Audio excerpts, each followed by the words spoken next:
Assalamu alaikum hürmetli ablaçalar. Bugün Uzgöz'ün arkasında 110 kvadrat bir etajda kalacağımız satalı. Euro remonttan çıktık. İçine cihazları bilen. Plan vahşim zakonni planı sırası elden ait ama 480 milyon da tutmuş geri alalım. Gittik canımızı buraya ettik gör çıkartırız. Yanımızda yine kanalizasyon yine. Yanımızda garaj. Götürse demir darvazadan zaten koydular. Garajımızdan yine atapleniyor bu. Pəstələrimizdən stasiyaya olan patologlarımız plastik.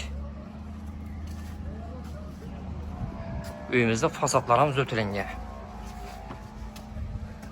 İşlərəm dəmirləşik zamanı bismillahirrahmanirrahim. Girgəndə ikinci bir ulu dalana girəmiz, abunlaşıla. Uyumuza yaxşılab etibar verəmiz. Yanımızda yine umalnik. Dalanımızdan atapleniyor bu zamanı. Çıraylatıb. Aboydan çıkıp tuttu işi görüntürən hemen cihazları kalardı. Yok mu cihazları gerekmedi deseniz de puldan katıp veremiz. Lisensalara bile çıraylatıp zötük koydular. İşlerim MDF işlendiritti. Yanımızda bir ulu zal bayına. Bu zal beləsə garajın üstü boladı. Aynası köçəyə qarağan zalımızdan atapleniyor bu. Öyümüz ne hem biri 100% pul. Daşı yetəmiz.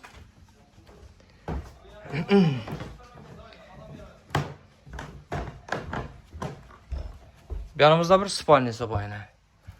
Bu spalnimizin aynası arayana bak tarafa karagan. Yanımızda vanna tuvalet. Kafeden çıkıp tuttu yine. Ariston, unitaz, vanna hemen hesap bu yine. Patologlarımız natijli. Yanımız rullu kuhnesi bulalı. Fartuklarım kafeden çıkıp tuttu. Kuhinlik, gaz plita hemen hesaba, kirmaşin, xaladenlik. Kuhnimizden hem yine atapleniyor bu zamanı. Yanımızda yine stenoy katel.